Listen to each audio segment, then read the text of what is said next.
भाव वाले और लगन वाले पहुंचते हैं, बाकी तो साधन संपन्न होते हुए भी घर बैठे रह जाते हैं।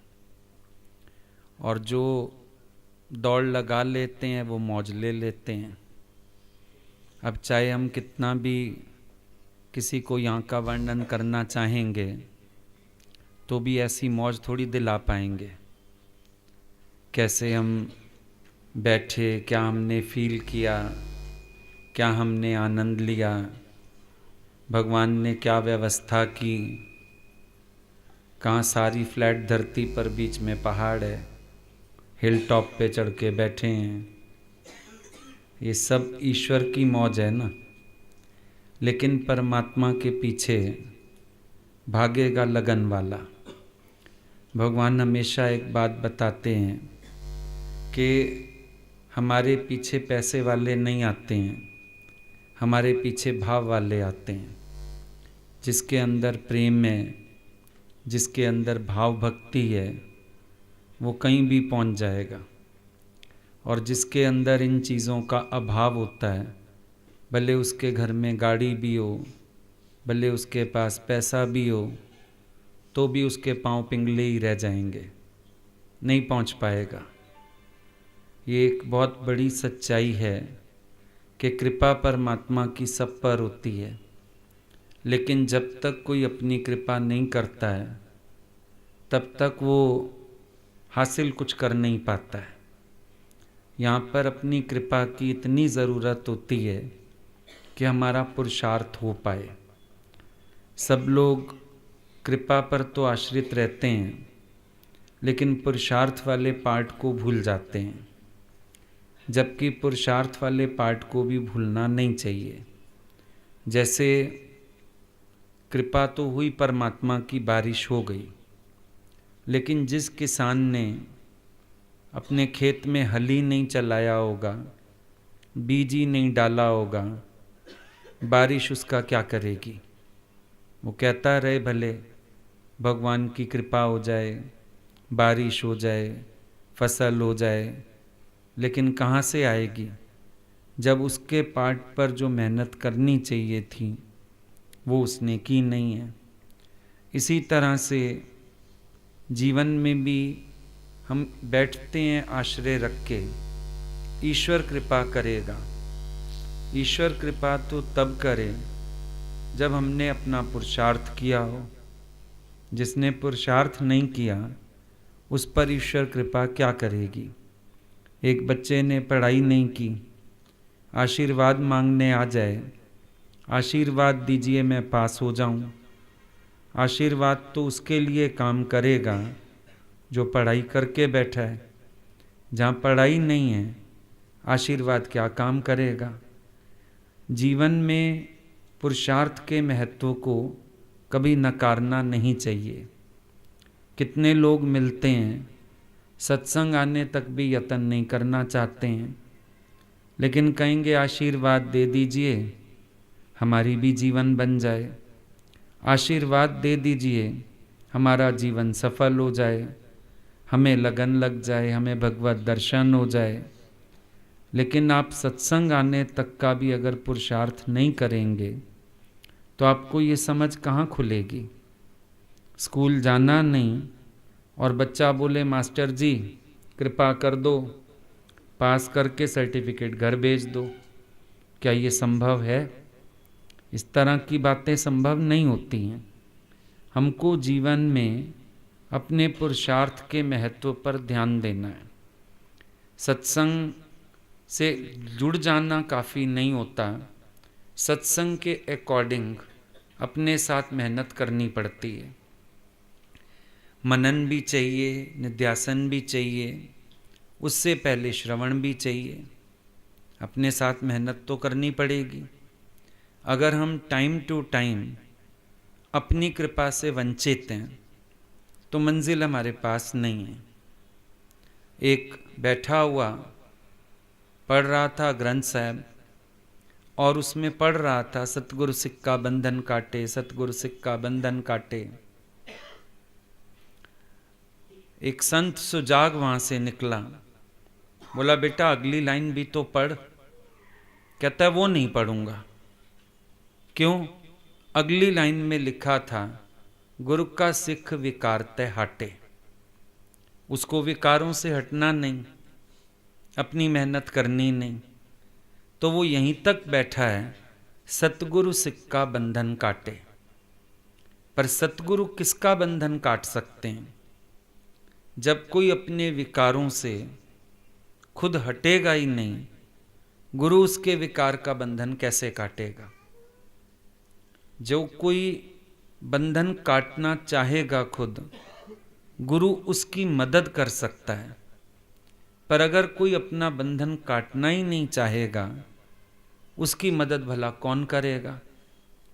तो खाली ये बैठ जाना सोच के कि सतगुरु सिख का बंधन काटे, इससे तो बात बनेगी नहीं।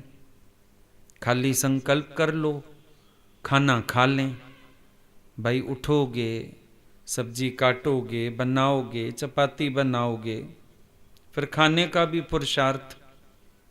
उसके बाद हम कहेंगे ना भूख मिटी।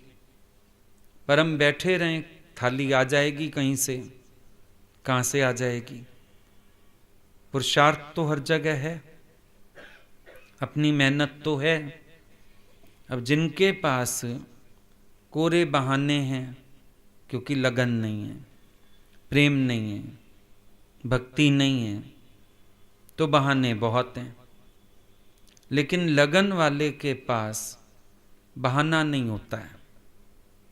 बोला जो सच्ची लगन वाला है, उसके लिए पर्वत भी धूल हैं और कांटे भी फूल हैं।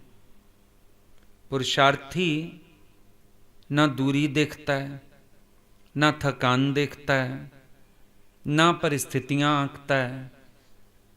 वो तो अपनी लगन में चल पड़ता है और जानता है कि मैं जिसके नाम पर चल रहा हूं, वो अपने आप मुझे मंजिल पर पहुंचाएगा। ये विश्वास भी रहता है अंदर में। जब हम प्रयास शुरू करते हम ईश्वर अर्पण ही, लेकिन पुरुषार्थ ना करना और केवल ईश्वर पर छोड़ देना, बात गलत है। उस दिन भी किसी से मिलना हुआ, मैंने कहा आप सत्संग तक आइए, आप बुलाएंगे तो आ जाएंगे। मैं मुंह से तो न्योता दे रहे हैं, और कैसे बुलाएं? बहानेबाजियां। भगवान करेगा तो हो जाएगा, भगवान बुलाएगा तो आ जाएंगे, भगवान की कृपा होगी तो ऐसा हो जाएगा। और माया में ऐसा कोई नहीं बोलता।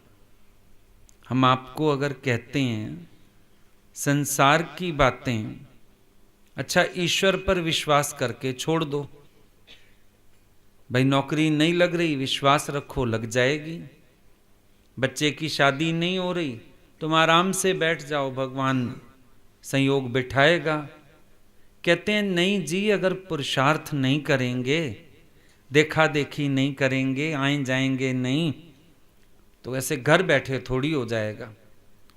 मतलब माया को प्रारब्ध अधीन छोड़ा जा सकता है, लेकिन नहीं छोड़ते। परमात्मा, पुरुषार्थ शब्द क्या कहता है?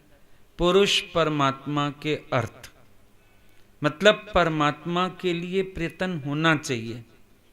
और यहां हम छोड़ देते हैं प्रारब्ध पर। कितनी उल्टी बात करते हैं।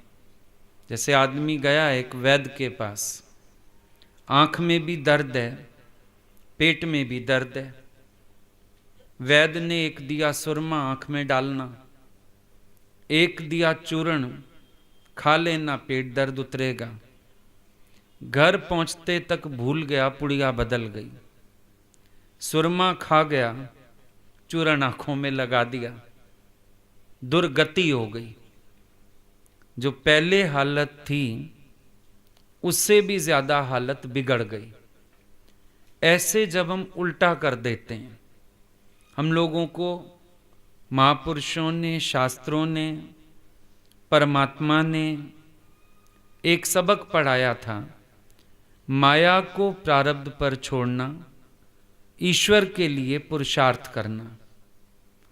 लेकिन इंसान माया के लिए पुरुषार्थी है, ईश्वर के लिए कोई यत्न नहीं करना चाहता। ईश्वर की दरबार में जाके भी माया, माया के पदार्थ, ऐसी चीज़ें मांगते रहते हैं। माया वहाँ भी कंटिन्यूड है। अभी सत्संग में हम बोलते हैं मोबाइल फ़ोन ऑफ रखना, ऑफ नहीं करते, उसको वाइब्रेटिंग मोड पे करके सामने रख लेते हैं। किसी का फ़ोन आए हमको पता चल जाए, मैसेज आए तो बैठे बैठे उंगलियां चला के उसको मैसेज कर देते हैं, इनको पता ना चले हमारी तरफ से मैसेज पहुंच जाए। उस माया के लिए इतना पुरुषार्थ, और जिस परमात्मा के लिए पुरुषार्थ करना है उसके दर पे आके भी हम 2 घड़ी मन उसमें लगाना नहीं चाहते। हम थोड़ा सा भी ईश्वर अर्पण जीवन जीना नहीं चाहते। थोड़ा सा भी हम प्रयास करने में सोचते हैं परमात्मा अपने आप कृपा कर देगा, भगवान अपने आप बुला लेगा, भगवान की कृपा होगी तो हो जाएगा। ये हमारी मेंटेलिटी रहती है। तो जब हम भी उलट देते हैं सुरमा और चूर्ण, दुर्गति ज़्यादा ही हो जाती है। क्योंकि ये तो बात पक्की है, ईश्वर से काम तो हर एक को पड़ने वाला है। चाहे संसार में फंसते हैं तब भी काम पड़ता है, कहीं भय आ जाता है तब भी पड़ता है। ईश्वर से काम तो पड़ता ही है। आखिर कितना ही कोई डिनाई करता चले, पर आखिर तो काम पड़ता है ना भगवान से। रह तो नहीं सकते उसके बिना, कहीं ना कहीं उसकी सृष्टि में उसकी आवश्यकता तो पड़ती है। लेकिन बात गलत क्या हो जाती है, सुख में सुमिरन ना किया, दुख में करे तू याद, कहे कबीर उस दास की कौन सुने फरियाद। सुख में सिमरन तो किया नहीं, दुख में याद करने बैठता है। सब दुख में पुकारते हैं, क्यों? अगर सुख में परमात्मा को याद करोगे तो क्या कोई हर्ज हो जाएगा? सुख के समय मन कहता है नहीं, अभी तो मेरा घूमने का वक्त है, खाने का वक्त है, खेलने का वक्त है, भोगने का वक्त है, कैरियर बनाने का वक्त है। अभी यही सब दिमाग में घूमता रहता है। जबकि जब तक किसी के पास पीस ऑफ माइंड नहीं है, ये सब कुछ हो भी सही तो फायदा कोई निकलता नहीं है। आजकल आप देखो ज्यादातर यंग जनरेशन डिप्रेशन में, यंग बच्चे डिप्रेशन में। क्यों? हरि आधार है ही नहीं। अहंकार, माया के सुख, कॉम्पिटिशंस, कंपैरिजंस, इतनी दौड़ बढ़ चुकी है कि आप अपने आप से ही डिसबैलेंस हो चुके हो। देखो दिमाग कितना डिसबैलेंस रहता है। मैं आगे बढ़ूं ये होड़ कम है, दूसरे को पीछे करूं ये होड़ ज्यादा है कि नहीं? हमारी जो होड़ है गुण बन सकती थी कि किसी को देख के, किसी से रीस करके हम अपने को उन्नत करें। लेकिन हमारे साथ होता क्या है, हमारा ध्यान दूसरे पर है।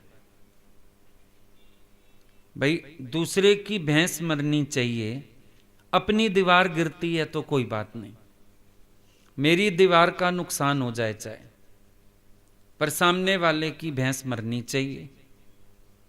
कंपटीशन ने ये रूप ले लिया सबके लाइफ में। कंपटीशन का रूप देखो क्या हो चुका है।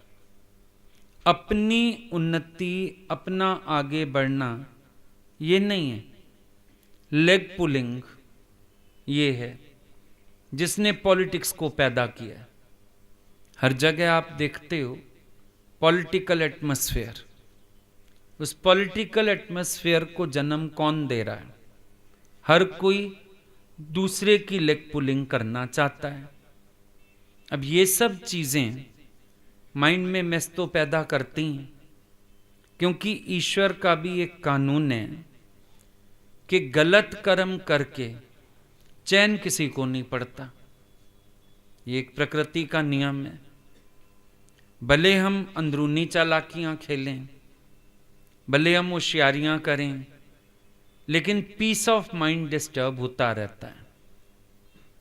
और goal of life is peace of mind, not money. As fish finds its life in water, not in honey. मछली को दूध में डालो, शहद में डालो, कीमती चीजें हैं, मर जाएगी। पर जिएगी कैसे? जब उसको हम पानी में डालेंगे। मछली का जीवन पानी है। ऐसे हमारा गोल ऑफ लाइफ क्या है? विचार करके देखो। आप जिन चीजों के पीछे भी भाग रहे हो, आप पाना क्या चाहते हो? अल्टीमेटली क्या पाना चाहते हो? Peace of mind. मेरे को ये मिल जाए ना, फिर चैन आ जाए, इससे बदला ले लूं ना, शांति हो जाए। होता नहीं है। लेकिन आप अल्टीमेटली चाह क्या रहे हो? Peace of mind. और पीस ऑफ माइंड का डायरेक्ट कनेक्शन परमात्मा से है। संसार की इच्छाओं की पूर्ति में पीस ऑफ माइंड नहीं रखा हुआ है। सोचते हम ये हैं, इसमें पीस ऑफ माइंड, इसमें पीस ऑफ माइंड नहीं। इच्छाओं की पूर्ति में नहीं, बल्कि इच्छाओं को जीतने में पीस ऑफ माइंड है। जितना कोई इच्छाओं को पूरा करने के पीछे भाग रहा है, उसका पीस ऑफ माइंड डिस्टर्ब होता जा रहा है, परेशानी बढ़ती जा रही है। और जितना कोई इच्छाएं जीत के बैठता है, जैसे आप देखते हो महापुरुषों को, अच्छा तो वो हर वक्त मौज में, आनंद में, रस पी रहे हैं अपनी आत्मा का, उनके पास कोई खेचल नहीं। क्यों? सही पुरुषार्थ कर लिया, सेल्फ सेंटर्ड हो गए। सब लोग क्या कर रहे हैं? आउटवर्ड्स, बाहर दौड़ रहे हैं। सबकी दौड़ संसार की तरफ, सबकी दौड़ बाहर की तरफ। वहां कुछ मिलता नहीं। कुछ हो तो मिले। सब कुछ घर में बाहर नाई, बाहर टोले सो भरम भुलाई। सब कुछ घर में मौजूद है, स्वयं में मौजूद है। हम सेल्फ सेंटर्ड होते हैं, रिलैक्स हो जाते हैं। और जब तक हम ये सोचते हैं बाहर की चीजों का, पदार्थों का, पैसों का मेरी पीस ऑफ माइंड से नाता है, तभी तक हमारी भटकन बढ़ती जाती है। इंसान दौड़ लगाता है बाहर की तरफ, और दौड़ूं और दौड़ूं, हाथ तो कुछ आया नहीं। महापुरुषों ने अनुभव से बोला, सुख के खातिर जोड़ी माया, सुख तो हाथ ना आया। जै कारण सुख उपज्यो मन में, सो ठाकर बिसराया। सुख की खातिर माया जोड़ते हैं, लेकिन दुख बढ़ जाता है, क्योंकि जो माया जोड़ी अब ये संभले कैसे? चोरी ना हो जाए, कोई लेके ना जाए, मरने के बाद किसको देऊंगा? नया झंझट खड़ा हो गया। सुख की खातिर जोड़ी माया, सुख हाथ नहीं आया। क्रोध किया, शायद मेरे को अच्छा लगेगा, दूसरे को क्रोध करूं, अपनी शांति और फिट गई, मूड और खराब हो गई। जो कुछ भी कर रहे हो आप, बल्कि सुख की खातिर कर रहे हो। सुख आ नहीं रहा, दुख की बढ़ोतरी होती जा रही है। दुख बढ़ रहा है, तकलीफ बढ़ रही है, परेशानी बढ़ रही है, फायदा कोई हो नहीं रहा। क्योंकि सुख वहां है नहीं जहां हम तलाशने की कोशिश कर रहे हैं। सब सोच रहे हैं हम बड़ा स्टैंडर्ड बना लें, बड़ा धन इकट्ठा कर लें, बड़ी गाड़ी हो जाए, बड़ा ऐसे हो जाए, लेकिन ये सब चीज़ें आपको दुखी दे रही हैं, सुख तो कहीं से हासिल हो नहीं रहा। क्योंकि जब हमारा मन किसी दौड़ में शामिल होता है तो हमेशा हमारे आगे कोई रहता ही रहता है। एक अजीब बात है, जिस दौड़ में आप चल रहे हो इसका अंत नहीं है। आप जितना आगे चलोगे, आपसे आगे 4 और हैं, पर उनको कंपीट करो। जब तक उनको कंपीट करोगे 4 और नजर आ जाएंगे, उनको कंपीट करो। सुखी कौन हो सकता है? जो इस कंपटीशन से बाहर आ जाए, जो बेपरवाह बादशाह होके जीना सीख जाए, वो सुखी वो हो सकता है। जो अपने मन का राजा हो जाए, जो ये परवाह छोड़ दे, लोग क्या कर रहे हैं, लोग कैसे चल रहे हैं, लोग क्या कह रहे हैं, जब तक ये सब परवाह पड़ी रहती है, अंदर सुख तो आता नहीं। कहाँ है सुख? जहां बैठो टेंशन, जहां बैठो उलझन, जहां बैठो परेशानी, वहां सुख है ही नहीं। जहां भी भाग लो, सुख कहां है? बोला नहीं सुख ग्रस्त विच, नहीं सुख छड़ गईयां, सुख है एक विचार विच, जे संतन शरण पईयां। कोई कहता है ग्रस्त में सुख है, मिला क्यों नहीं तुम्हें अभी तक? तुम्हारे बड़े बूढ़ों को ही नहीं मिला, तुम्हें क्या मिलता? नहीं सुख ग्रस्त विच, नहीं सुख छड़ गईयां। भाई छोड़ के चले जाएं? नहीं, छोड़ के जाने में भी सुख नहीं। जंगल में कोई सुख थोड़ी पड़ा हुआ है। फिर सुख है एक विचार विच, जे संतन शरण पईयां। संतों के शरण में आके जब हमें विचार मिलते हैं, ये ज्ञान के समझ मिलती है, सुख वहां है। क्यों? क्योंकि संत बताते हैं सुख बाहर नहीं, सुख भीतर है। गलत फहमी है तेरी, सुख बाहर है। इस बाहर सुख समझने के कारण कई चीजें इकट्ठी कर ली, कई दौड़ों में शामिल हो लिए, सुखी तो आज तक नहीं हुए। और ये भी याद रखना, जब तक अंदर वाला सुखी ना हो, बाहर सुख मिल भी जाए वो हमें सुखी कर नहीं सकता है। सुख तो भीतर चाहिए। बाहर कितना सुख मिल जाए, सुख के पदार्थ मिल जाएं, क्या क्या मिल जाए, लेकिन क्या उससे कोई फायदा होता है जब तक अंदर वाला सुखी नहीं? आपके सिर में दर्द है, आपकी फेवरेट मूवी दिखा दी जाए, कहां मजा आएगा? पेट में दर्द है, आपकी फेवरेट डिश लाके आपको खिलाई जाए, कहां मजा आएगा? पहले अंदर वाला सुखी होना चाहिए। घर सुख वस्या तो बाहर सुख होया। और जिसके घट में सुख नहीं, बाहर सुख हो ही नहीं सकता है। जिसकी दौड़ संसार में है, वो सुखी कहां से हो पाएगा? जिसकी दौड़ बाहर की तरफ है, वो सुख कहां से पाएगा? सबके प्रश्नों का एक ही उत्तर है। बहुत सारे सवाल होते हैं सबके पास, हर कोई चाहता है, हम बात करना चाहते हैं। उत्तर एक ही है, बाहर से नाता तोड़ दो, भीतर वाले से जोड़ लो, सारे प्रश्न हल हैं। Very easy.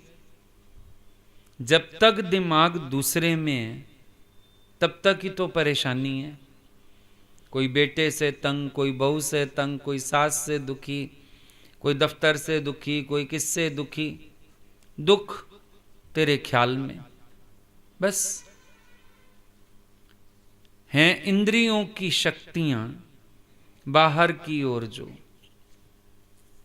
बाहर से मोड़ कर उन्हें भीतर से जोड़ दो, कर सगल द्वार बंद समाधि लगा के देख, अंतःकरण में ज्ञान की ज्योति जला के देख। सब प्रश्नों का एक ही उत्तर है, दुख दूसरे में, सुख स्वयं में। जब तुम्हें दुख अनुभव हो, समझ लेना तुम स्वयं से दूर हो गए हो और दूसरे का भाव आ गया तुम्हारे अंदर।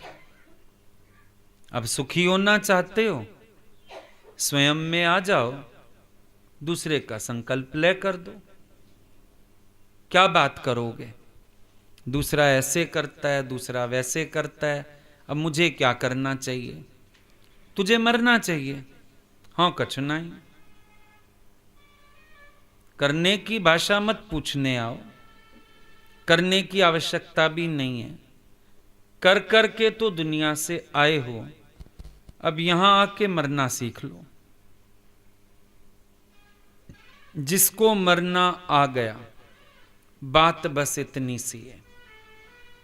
जिसने अहंकार मारना सीखा, कल भी हम लोगों की बात चली, आरती में आता है, मैं मूर्ख खल कामी।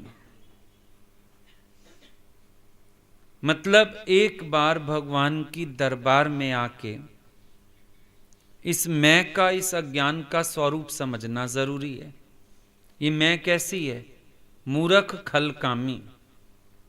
अपने अहंकार का स्वरूप समझ लो एक बार, अपने अज्ञान का स्वरूप समझ लो एक बार। आरती में रोज गवाया गया, क्योंकि तुम कहते हो मैं सियाणा, मैं समझदार। तुमने इस मैं को सियाणा माना हुआ है ना, समझदार माना हुआ है, और बोला है ये मैं मूर्ख है, खलकामी है। एक बार ये स्वीकार कर लो, जिस दिन तुम्हें अपनी मैं को हराना आ गया, तुम जीतना शुरू कर दोगे हर बाजी जीवन की। और जब तक इस मैं को जिताने में लगे हो, जीवन की हर बाजी हारते जा रहे हो। यही तो हो रहा है। आपकी मैं कहती है मैं किसी से कम नहीं, मैं भी बदला लूं, मैं भी बोलूं, मैं भी बताऊं, मैं क्यों सहूं। आपकी मैं ये सब कहती है।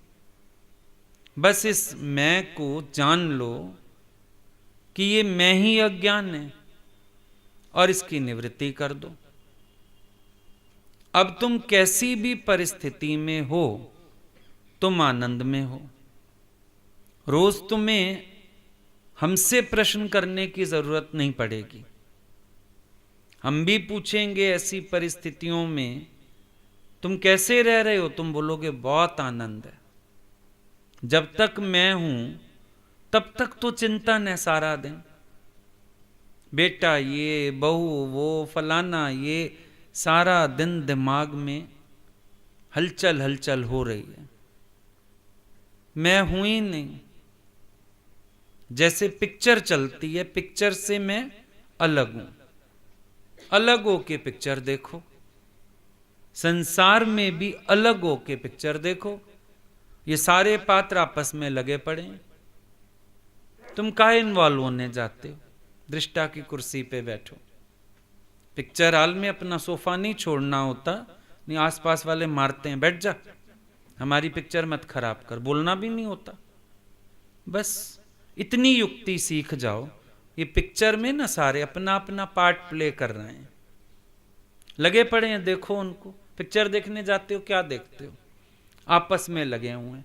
कभी हमको हंसी आती है, कभी वो झगड़ा करते हैं, कभी वो घर से भागते हैं, कभी वो शादी करते हैं।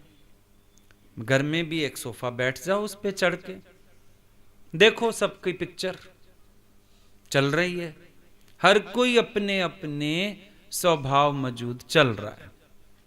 बैठ जाओ दृष्टा की कुर्सी पे और देखो, देखो कैसे खेल चल रहा है। वाह वाह करो, ताली बजाओ। किसी को क्रोध की सीन मिली है, वो कर रहा है, कितना अच्छा पार्ट किया, इतना जबरदस्त क्रोध, वाह भाई वाह, बढ़िया। किसी को पार्ट मिली है कि वो अत्याचार सहता है, किसी को मिली है अत्याचार करता है, कोई पावर में है, कोई वीक है, सब अपना अपना पार्ट कर रहे हैं। इनाम दियो सबको। रामलीला में क्या करते थे भाई, रावण की पार्ट पर 5 रुपए इनाम, पहले तो इतना ही चलता था, है ना, 5 रुपए, 2 रुपए, 10 रुपए, तुम भी इनाम दिया करो। कोई क्रोध करे 5 रुपए दे आओ, बहुत अच्छा पार्ट किया, गुड, वेरी गुड। अनाउंसमेंट होती थी, रावण की पार्ट पे खुश होके फलाने जी ने 5 रुपए इनाम दिए। चलो बाहर से तो नहीं दे सकते हो, मार खाओगे, अंदर अंदर शाबाशी दे दिया करो। पार्टी तो प्ले कर रहे हैं सर, जिस समय जैसा पार्ट कोई कर रहा है तुम एक्सेप्ट कर लो, इतना ही उत्तर है हर बात का। अभी सत्संग पूरा होता है ना, सब प्रश्नों की झड़ी लगाते हैं और व्यर्थ प्रश्न लगते हैं। सत्संग में हर बात का उत्तर है, समझ जाओ। मिथ्या जगत की मिथ्या बातें मत करो, मिथ्या जगत की मिथ्या बातों का विचार मत करो। जगत मिथ्या तो इसके सुख मिथ्या, जगत मिथ्या तो इसका दुख मिथ्या, फिर मिथ्या सुख दुखों की बात करना मूर्खता। ये हो गया तेरा जीव भाव, तू मूर्ख बना। जब जगत की बात करता है तो तू मूर्ख हुआ ना, जगत की बात काहे करता है। बात कर निश्चय की, बात कर ज्ञान की, बात कर जागृति की, व्यर्थ बातें करने का क्या फायदा। एक ही उत्तर है। वो बोलता है संत जी शॉर्ट में वेदांत बताइए। बेटा सफेद चादर ओढ़ के सो जा। बोला ये वेदांत है। बोला बिल्कुल यही है वेदांत, जीते जी मरना ही तो वेदांत है। तुम सब आते हैं वेदांत सीखने, 1 घंटा हम वेदांत बताते हैं, फिर 1 घंटे हमें आपसे ना पर्सनली बात करनी, करो। पर्सनली कौन सी बात है? पर्सनली बात ये है बेटा ऐसे करता है, पति ऐसे करता है, वो ये कह रहा है, वो कर रहा है, मेरे को क्या करना चाहिए? कुछ नहीं, तुझे मरना चाहिए। आप गंवाइए ताशौ पाइए, और कैसी चतुराई। शॉर्ट में आंसर है सफेद चादर ओढ़ के सो जा, देखी मत। मुर्दे को किस चीज का प्रभाव? हम ये जिंदे बन बैठते हैं, प्रभाव होने लगता है। और जो संसार में जिंदे बैठे हैं वो यहां नहीं पहुंच पाए, क्योंकि उनके फर्ज थे, ड्यूटीज थी, दूरियां थी, थकान थी, खर्चा था, वो नहीं आ पाए। जो वहां मुर्दे हो गए वो यहां हाजिर हो गए। भाई संसार से जो मरता है, राम प्यारा किसको बोलते? कोई कहता है भी फलाना जी वो तो राम को प्यारा हो गया। राम को प्यारा कैसे हुआ? दुनिया से मर गया। जैसे ही दुनिया से मरा, राम को प्यारा हो गया, और इज्जत कितनी बढ़ जाती है। कभी देखा तुमने मुर्दे की कितनी इज्जत होती है? मुर्दा उलांघते नहीं, मुर्दे को रस्सी बांधते नहीं, मुर्दे को कोरा कफन देते हैं। रास्ते में भी अर्थी जा रही हो तो ट्रक टेम्पू सब रुक जाते हैं, पहले रास्ता मुर्दे को। हार फूल उसको मिलते हैं, नारियल उसको मिलता है, मत्था सब उसको टेकते हैं। मुर्दे की महिमा देखो, कोई निंदा नहीं करता। जिंदे बंदे की निंदा है, मरने के बाद हर कोई तारीफ कर रहा होता है उसकी, निंदा खत्म हो गई उसकी। इतने गुण हैं, इतना फायदा है मरने का, और तुम है कि मरता नहीं। फिर चाहते यही कुछ हो संसार से। संत फकीर जीते जी मर गए, अब देखो उनको हर जगह आदर मिलता है। जहां चले जाएं लोग कुर्सी छोड़ देते हैं, बड़े बड़े नेता अभिनेता भी झुकते हैं आकर के, ठीक है, हर चीज उनको मिलती है, बुके सब भेंट करते हैं जहां चले जाएं। रास्ता पहले उनको दिया जाता है, अभी हम खड़े हो जाएं तुम रास्ता बना देंगे। तो जो जीते जी मरा उसको सारे बेनिफिट मिलते हैं मुर्दे के। अब तुम्हें एक पॉलिसी के बेनिफिट बताएं तो तुम पॉलिसी खरीदने को तैयार हो जाते हो। ये पॉलिसी बड़ी फायदे वाली है, जीते जी का मौत, बेनिफिशियल पॉलिसी है। इसके बहुत फायदे हैं, समझ सको, समझा सको। रोज कस्टमर बनाओ नए नए, उनको बेनिफिट समझा सको कि जीते जी मरने का क्या बेनिफिट है।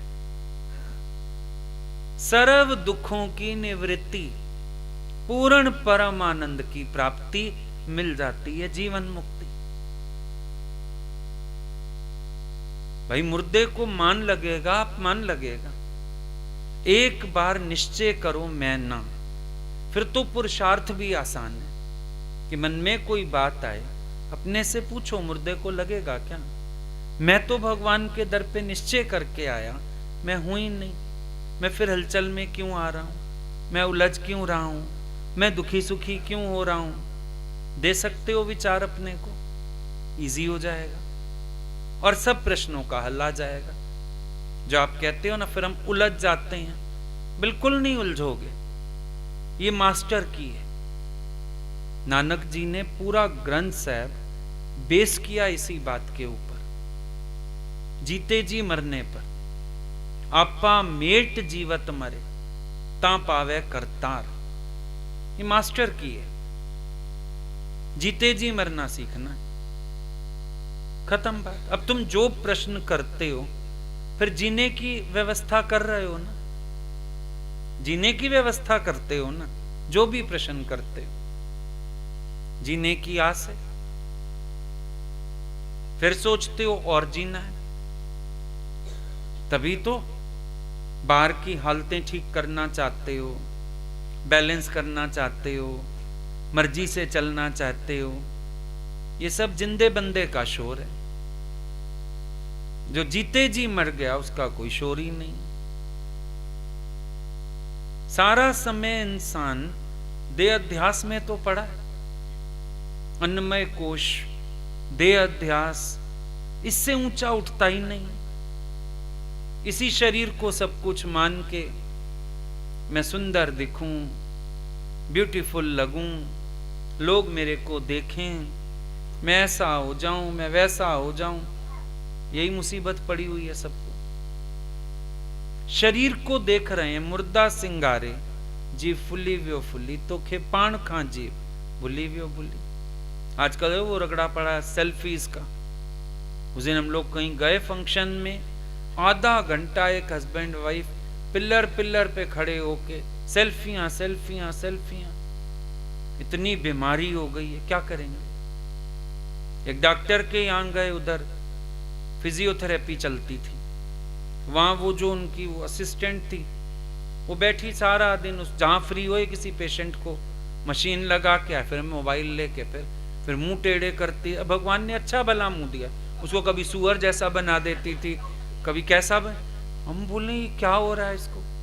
पहले तो लगा मेरे को पेशेंट है, जब दूसरा हाथ नहीं दिख रहा था, कर्टन था, मेरे को लगा पेशेंट है बेचारी, मुंह में कोई दिक्कत आ गई है तो कभी ऐसे मुंह बनाती है कभी ऐसे। 2 मिनट बाद पर्दा हिला तो मोबाइल दिख गया, वही तो सेल्फियां खींच रही है बैठी। अच्छे भले मुंह को टेढ़ा कर करके सेल्फियां खींचे जाए, क्या करेगी। फिर उसको डाल देगी, पोस्ट कर देगी, फिर लोग देखेंगे। अजीब बात है, जो तू है उसको कोई ना देखे, जो तू नहीं है उसको प्रकट करने में लगा। अज्ञान की इंतहा तो देखो। जो तेरा सत्य स्वरूप है, महापुरुष क्या कोशिश करते हैं, मेरा ये ज्ञान वाला स्वरूप। भगवान को चिंता हो गई, अर्जुन ने एक सवाल पूछा, आप तो अभी कल पैदा हुए हो। उनको टेंशन हो गई, ये मेरे को दे करके देख रहा है। 10वें 11वें अध्याय में आके विराट रूप दिखा दिया, मुखे समझो ना शरीर साखी पाणे आया। अर्जुन मेरे को शरीर मत समझ, मैं साखी स्वरूप हूं। अवतारी पुरुषों को ये चिंता, जो मैं हूं वो स्वरूप मेरा सब लोग जाने, ये ना जाने। और तुम वो स्वरूप तो खुद भी नहीं जान रहे, और क्या सोच रहे हो, सारे इस देह को देखें। पार्टी में जाऊं सब मेरे को देखें, शादी में जाऊं मेरे को देखें, ऐसा ड्रेसअप होके जाऊं, ऐसा होके जाऊं। शरीर की तरफ अट्रैक्ट करते हैं सबको, वासना भड़काते हैं सबके अंदर। महापुरुष अपना स्वरूप कौन सा प्रकट करते हैं? तत्व स्वरूप। अर्जुन, मेरे को तत्व से जान, मेरे को शरीर से मत जान, मेरे को ये देवकी नंदन मत जान, मेरे को ये वासुदेव का बेटा मत जान, मेरे को राधा वल्लभ मत जान, मेरे को द्वारिकाधीश मत जान। ये मेरी पहचान ही नहीं। मोर मुकुट वाला, पीली धोती वाला, बांसुरी वाला, ये मेरी पहचान नहीं। मेरी पहचान तो कुछ और है। क्या है मेरी पहचान? पांडवों में धनंजय भी मैं हूं। मेरी पहचान क्या है? जहां तक जाति दृष्टि है, जहां तक फैली सृष्टि है, सर्व मम रूप है। मेरी तो ये पहचान है। वो अपनी ये पहचान देते हैं। तुम पहचान कौन सी देने में लगे? नाम रूप की, शरीर की। सारा समय इंसान के पास संसार का वर्णन है। अब ये किसी के पास खड़े होते हो ना, तेरा बिजनेस क्या है, तेरा, हमको पता नहीं होगा। ये लोग आपस में कार्ड्स भी ले दे लेंगे, एक दूसरे के काम भी कर देंगे, एक दूसरे के घर भी चक्कर काट आएंगे। ज्ञान की बात करते हो किसी से? गुरु की बात करते हो किसी से? ज्ञान की वार्ता नहीं करेंगे, संसार की वार्ता करेंगे, क्योंकि मन खुबा हुआ है संसार में। लेना देना, आना जाना, व्यवहार व्यापार, इस सब में ही मन खुबा हुआ है।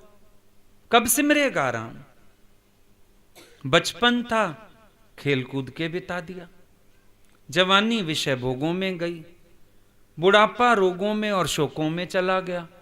कब सिमरेगा राम? भजन आता है, हरि सुमरन लई रखे आई केड़ा वेला मनवा। मन, तूने हरि सुमरन के लिए कौन सा वक्त रखा है? कोई समय निकाला है? जब तू सोचे मैं केवल हरि सुमरन करूंगा, कोई ऐसा वक्त नहीं निकाला। सारा वक्त तेरा संसार की खेचल में जाए जा रहा है। सारा वक्त तेरा संसार की भटकन में जा रहा है। क्या पहचान बना के बैठा है अपनी? I am mister so and so. ये तो शरीर का हुआ ना नाम। विवेकानंद पहले दिन पहुंचा गुरु के पास। पहले तो बड़ा चौड़ा होके गया, क्योंकि सब संतों के पास जाके सवाल करता था, क्या तुम मुझे भगवान दिखा सकते हैं? और सब ढीला मीला जवाब देते थे, अनुभवहीन। रामकृष्ण के पास भी चौड़ा होके पहुंचा, क्या तुम मुझे भगवान दिखा सकते हो? बोला हां, ऐसे जैसे तू मेरे को देख रहा है, मैं तेरे को देख रहा हूं, जैसे सूरज प्रत्यक्ष दिख रहा है। हड़बड़ा गया, इस जवाब की उम्मीद नहीं थी। कैसे? बोला अच्छा एक बात बता, तेरा नाम क्या है? मेरा नाम नरेंद्र नाम था। नरेंद्र नाम है? कहने लगे नरेंद्र किसका नाम है? ये क्या है? सिर है, ये टांगे हैं, ये हाथ हैं, ये पैर हैं। नरेंद्र कौन है? बेचारा चक्कर खा गया, नरेंद्र कौन है? बोला बता मुझे, नरेंद्र किसका नाम है? भाई एक रथ कहलाता है इकट्ठा, अलग अलग कर दो, पहिए अलग, गद्दी अलग, घोड़े अलग, अब रथ नहीं कह सकते। बोले ये तो इस रथ का नाम है नरेंद्र पूरे का। तू कौन? Who are you? अब उसका दिमाग चकराया। फिर गुरु ने उसको बताया, यू आर दी नोअर। जैसे मेरा घर मेरे से अलग, मेरा शरीर मेरे से अलग, ये मैं नहीं हूं। I am that. I am not this body but I am that. फिर समझ में आया, गुरु के बिना कौन जन्माए? गुरु जनवाता है तेरा साखी स्वरूप है, मेरा सतचित आनंद रूप कोई कोई जाने रे।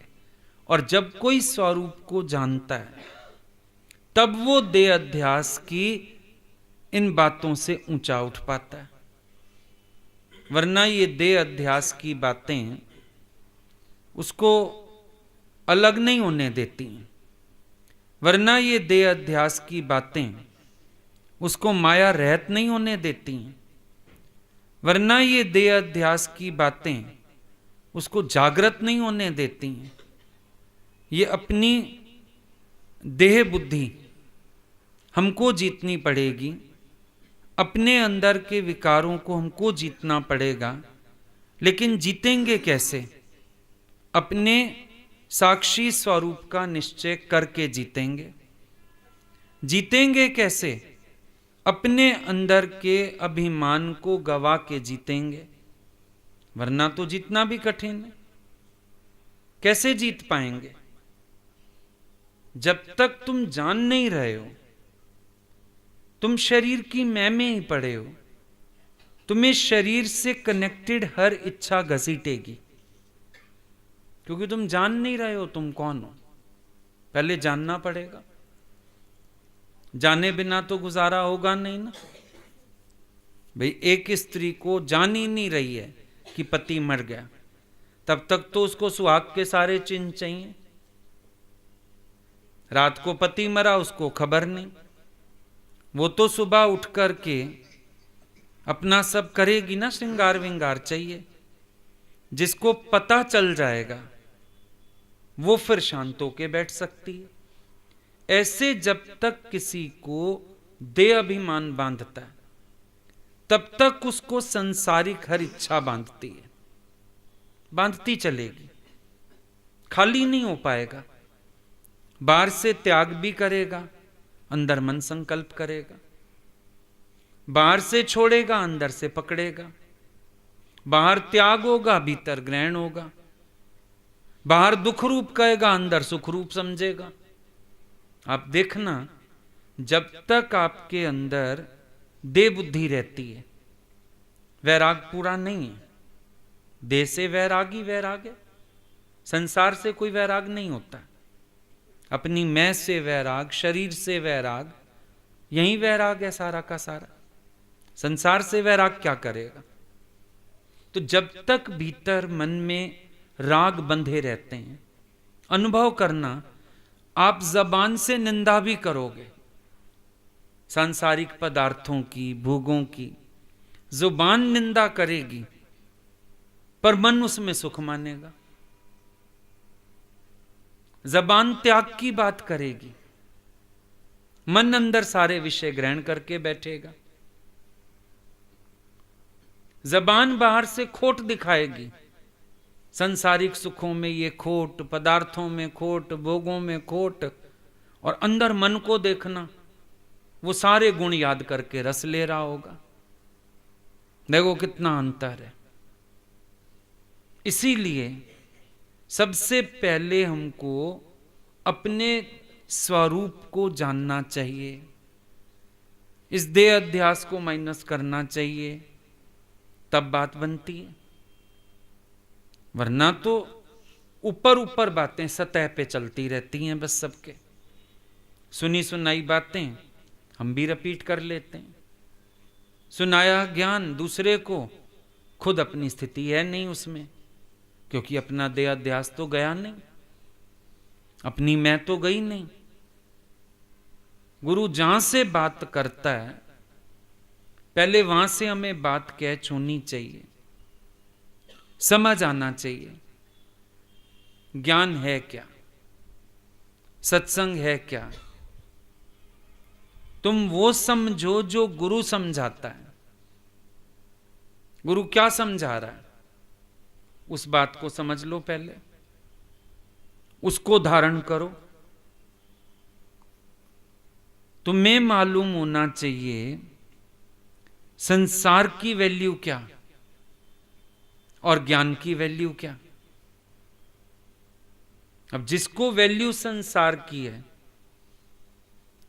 वो गुरु को कम आंकेगा कि बाद में देख लेंगे, समय होगा चले जाएंगे, समय होगा सत्संगों आएंगे, अरे कौन दौड़े रोज रोज, उसकी विचारधारा ये होगी। पर जिसने कीमत पाई है उसकी विचारधारा अलग होगी। बात है हमने कितनी वैल्यू दी है, कितना समझा है। विश्वास की बात है। अब विश्वासी तो चल पड़ता है राम भरोसे, वो सोचता है भगवान नाप पत रखेगा। अविश्वासी बैठ के पूरा टाइम हिसाब लगाता रहेगा, फायदा होगा नुकसान होगा, थकान हो जाएगी खर्चा हो जाएगा, ऐसा ना हो जाए वैसा ना हो जाए, वो यही सब हिसाब लगाता रहेगा। क्यों? अभी कीमत जानी नहीं है। जब कोई कीमत जान लेगा उसकी हलचल शांत हो जाएगी। जब तक कोई कीमत नहीं जानता है तब तक हलचल शांत नहीं होती। वैल्यू करनी सीखो ना। क्या करने आए? अभी आ भी गए, कई लोग देरी से आते हैं, आके बाकियों को भी तंग करते हैं, फिर चैन से बैठना भी नहीं, इधर देख उधर देख, किससे बोल, उठ के जा सकते हो यहां से, जरूरत नहीं ऐसे व्यक्ति की, क्योंकि तमाशा देखने आया। मन तो लग नहीं रहा सत्संग में, तमाशा देखने आ गया। क्यों आया? क्या तुम्हारे बिना सत्संग नहीं हो रहा था? यहां चाहिए कुछ नहीं, टाइम पास मिल गया सत्संग। कोई ऐसे लोगों को ज्ञान में स्थिति नहीं बनानी है, कोई निश्चय नहीं करना है, कोई देह अध्यास नहीं खत्म करना है अपना, सिर्फ टाइम पास करने आते हैं। जितना टाइम मिला चलो, खत्म होने के टाइम ही चले जाएं, चलो जाके फिर उछल पुथल मचा लें, फिर इधर देख लें उधर देख लें, इससे बोल उससे बोल। बाकियों की वृत्ति क्यों खराब कर रहे हो और पाप कमा रहे हो? दफा हो इससे अच्छा। क्या करना है यहां बैठ के? ये स्थान मंदिर टिकाना नहीं है कि जहां तुम टाइम पास करने आ जाओ। यहां सौदा है, गुरु को सिर दे के सौदा करना पड़ता है। गुरु को जीव भाव दे, गुरु से आत्म भाव ले। तुम्हें समझ भी आया सत्संग है क्या? देह अध्यास किसको कहते हैं? ब्रह्माकार वृत्ति किसको कहते हैं? क्या समझ आया? हम आ जाते हैं सत्संग, क्यों आ जाते? यहां कहते हैं इच्छा ना करो, क्रोध ना करो, बस इतना सा सत्संग है। तुम्हें बैठना तक तो आया नहीं क्लास में, बातें करते हैं खाली, कोई यूज नहीं। ये स्थान सबके लिए नहीं है। यहां वो आके बैठे जो सौदा करने को तैयार हो। उठा ली गुरु साहब ने तलवार हाथ में एक दिन, बड़ा हाल भरा पड़ा था। बोले आज मेरे को प्यारे छांटने, कौन मेरे को सिर दे के राजी है? आओ जो मेरे को सिर देता है।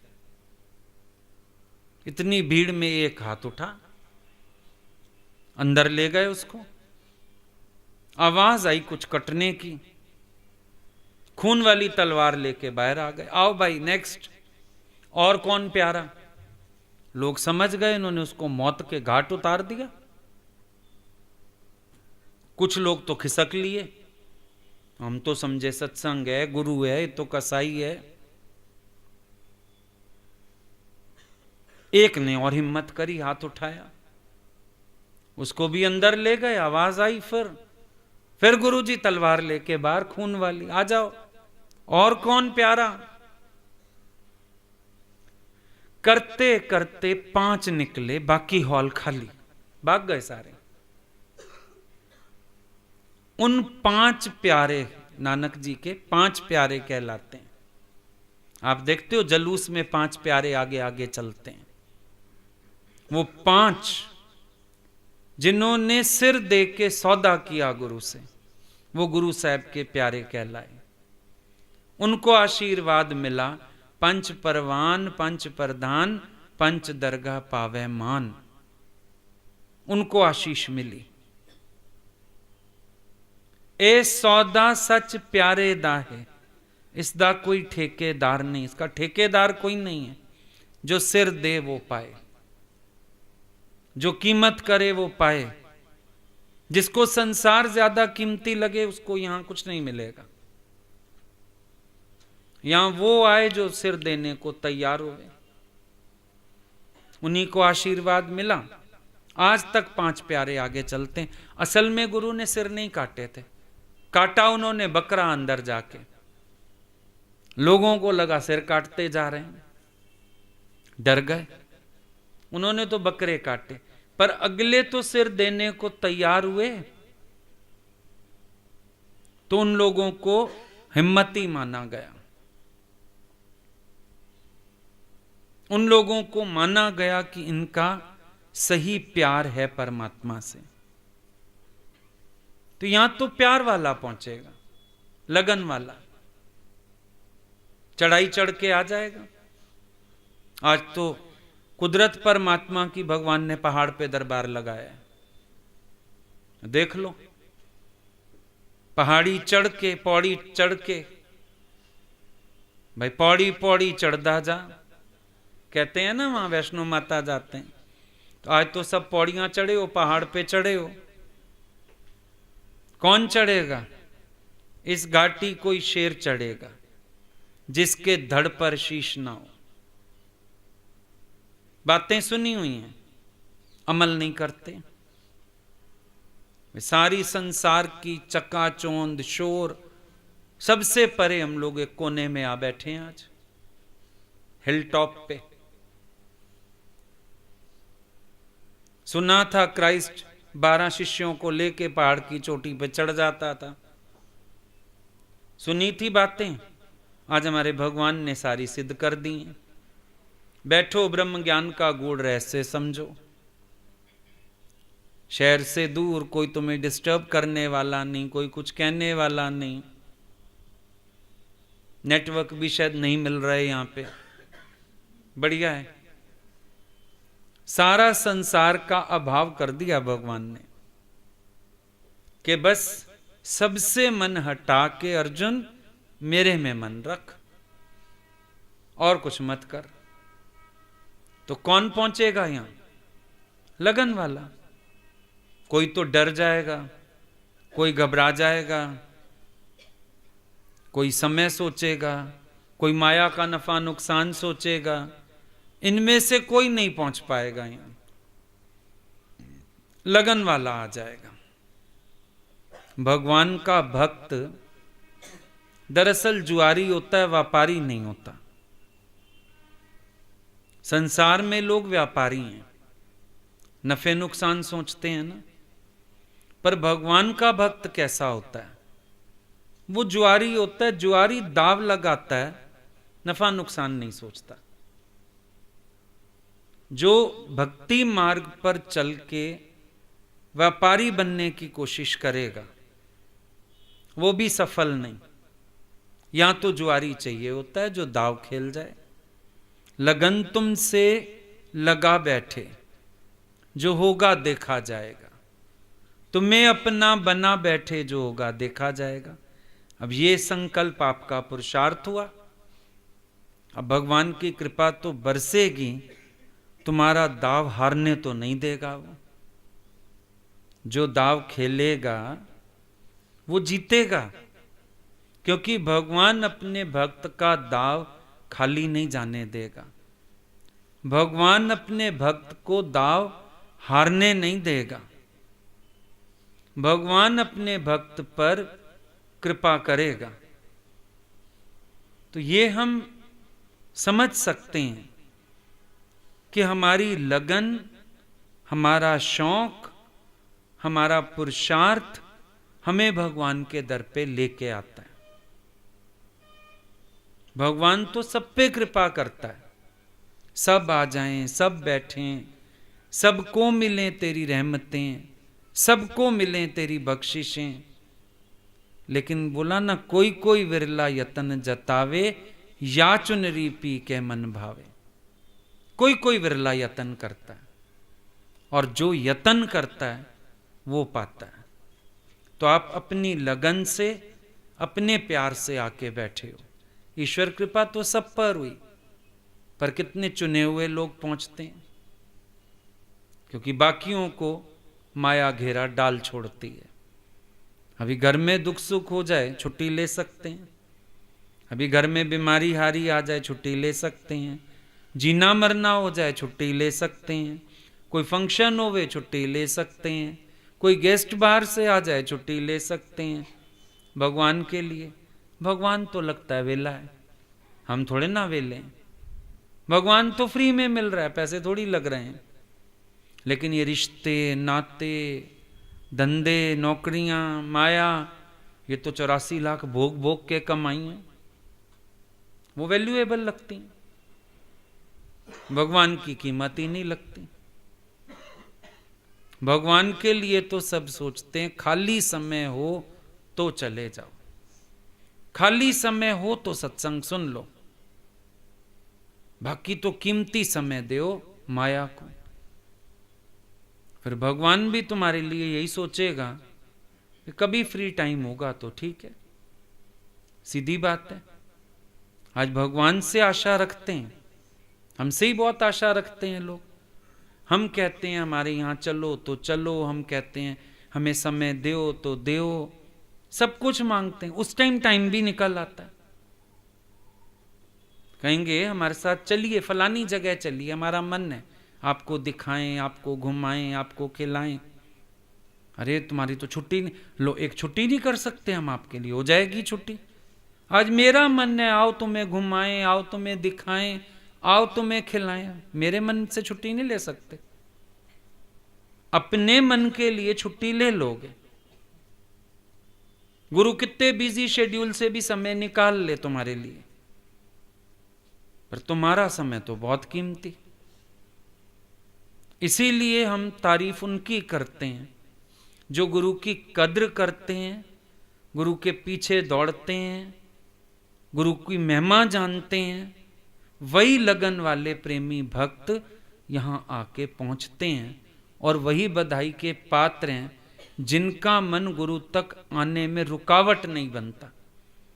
जिनका मन रुकावट बनता है बड़े अभागे हैं वो, पर सौभाग्यशाली है वो जिसका मन रुकावट बनता नहीं, और कभी कुछ आ जाए तो वो मन को सुनता नहीं, और वो अपनी लगन में दौड़ता रहता है।